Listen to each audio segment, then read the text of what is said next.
بسم اللہ الرحمن الرحیم الحمدللہ والصلاة والسلام علی رسول اللہ اما بعد۔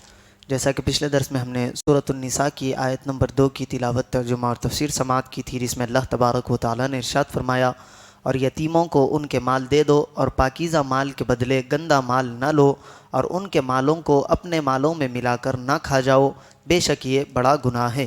اب اگلی آیت میں ارشاد باری تعالیٰ ہے، وَإِنْ خِفْتُمْ أَلَّا تُقْسِطُوا فِي الْيَتَامَىٰ، اور اگر تمہیں اندیشہ ہو کہ یتیم لڑکیوں میں انصاف نہ کر سکو گے، فَانْكِحُوا مَا طَابَ لَكُم مِّنَ النِّسَاءِ مَثْنَىٰ وَثُلَاثَ وَرُبَاعَ، تو ان عورتوں سے نکاح کرو جو تمہیں پسند ہو، دو دو اور تین تین اور چار چار۔ فَإِنْ خِفْتُمْ أَلَّا تَعْدِلُوا، پھر اگر تمہیں اس بات کا ڈر ہو کہ تم انصاف نہیں کر سکو گے، فَوَاحِدَةً أَوْ مَا مَلَكَتْ أَيْمَانُكُمْ، تو صرف ایک سے نکاح کرو یا لونڈی پر گزارا کرو جن کے تم مالک ہو، ذَلِكَ أَدْنَىٰ أَلَّا تَعُولُوا، یہ اس سے زیادہ قریب ہے کہ تم سے ظلم نہ ہو۔ وَإِنْ خِفْتُمْ، اور اگر تمہیں ڈر ہو، اس آیت کے معنی میں چند اقوال ہیں۔ حضرت امام حسن بصری رحمۃ اللہ علیہ کا قول ہے کہ پہلے زمانے میں مدینے کے لوگ اپنی زیر سرپرستی یتیم لڑکیوں سے ان کے مال کی وجہ سے نکاح کر لیتے، حالانکہ ان کی طرف انہیں کوئی رغبت نہ ہوتی تھی، پھر ان یتیم لڑکیوں کے حقوق پورے نہ کرتے اور ان کے ساتھ اچھا سلوک نہ کرتے، اور ان کے مال کے وارث بننے کے لیے ان کی موت کے منتظر رہتے۔ اس آیت میں انہیں اس حرکت سے روکا گیا۔ دوسرا قول یہ ہے کہ لوگ یتیموں کی سرپرستی کرنے سے تو ناانصافی ہو جانے کے ڈر سے گھبراتے تھے، لیکن زنا کی پرواہ نہ کرتے تھے۔ انہیں بتایا گیا کہ اگر تم ناانصافی کے اندیشے سے یتیموں کی سرپرستی سے گریز کرتے ہو تو زنا سے بھی خوف کرو، اور اس سے بچنے کے لیے جو عورتیں تمہارے لیے حلال ہیں ان سے نکاح کرو اور حرام کے قریب مت جاؤ۔ تیسرا قول یہ ہے کہ لوگ یتیموں کی سرپرستی میں تو ناانصافی کرنے سے ڈرتے تھے، لیکن بہت سے نکاح کرنے میں کچھ خطرہ محسوس نہیں کرتے تھے۔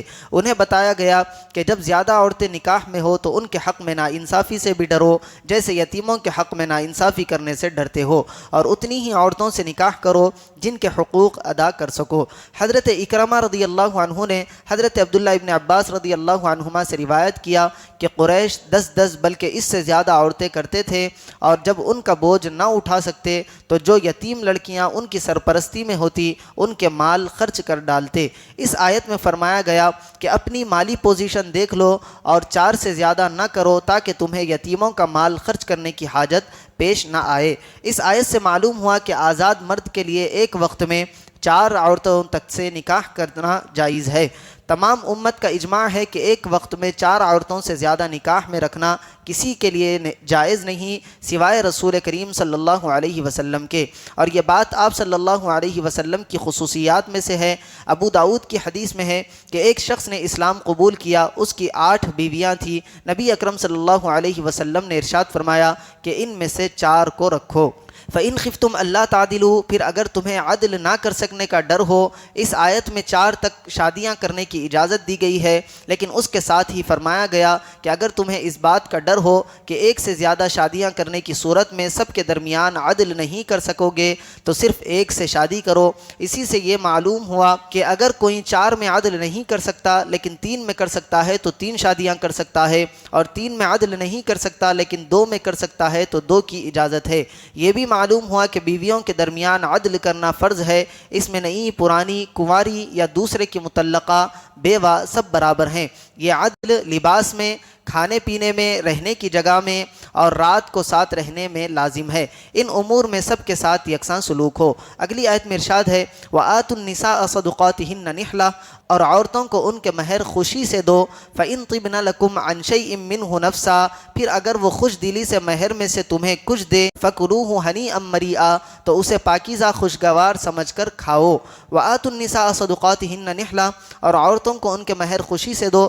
اس آیت میں اللہ تعالیٰ نے شوہروں کو حکم دیا کہ وہ اپنی بیویوں کو ان کے مہر خوشی سے ادا کرے، پھر اگر ان کی بیویاں خوش دلی سے اپنے مہر میں سے انہیں کچھ تحفے کے طور پر دے دے تو وہ اسے پاکیزہ اور خوشگوار سمجھ کر کھائے، اس میں ان کا کوئی دنیاوی یا اخروی نقصان نہیں ہے۔ اس آیت سے کئی چیزیں معلوم ہوئی۔ پہلا یہ کہ مہر کی مستحق عورتیں ہیں نہ کہ ان کے سرپرست، لہٰذا اگر سرپرستوں نے مہر وصول کر لیا ہو تو انہیں لازم ہے کہ وہ مہر اس کی مستحق عورت تک پہنچا دے۔ دوسرا یہ کہ مہر بوجھ سمجھ کر نہیں دینا چاہیے بلکہ عورت کا شرعی حق سمجھ کر اللہ تعالیٰ کے حکم پر عمل کرنے کی نیت سے خوشی خوشی دینا چاہیے۔ تیسرا یہ کہ مہر دینے کے بعد زبردستی یا انہیں تنگ کر کے واپس لینے کی اجازت نہیں ہے۔ چوتھا یہ کہ اگر عورتیں خوشی سے پورا یا کچھ مہر تمہیں دے دے تو وہ حلال ہے، اسے لے سکتے ہیں۔ ہمارے زمانے میں لوگ عورتوں کو مہر واپس دینے یا معاف کرنے پر باقاعدہ تو مجبور نہیں کرتے، لیکن کچھ اپنی چرب زبانی سے اور کچھ اپنے رویے کو بگاڑ کر اور میل برتاؤ میں انداز تبدیل کر کے مہر کی معافی یا واپسی پر عورت کو مجبور کرتے ہیں۔ یہ سب صورتیں ممنوع ہیں، بلکہ بعض اعتبار سے اس میں زیادہ خباثت اور کمینگی ہے۔ ایسے لوگ مہر بھی معاف کروا لیتے ہیں اور اپنے نفس کو بھی راضی رکھتے ہیں کہ ہم نے کون سا مجبور کیا ہے، انہیں اللہ تعالیٰ ہی ہدایت دے۔ اللہ تبارک و تعالیٰ سے دعا ہے کہ انہیں اور سننے سے زیادہ اعمال صالحہ کی توفیق عطا فرمائے۔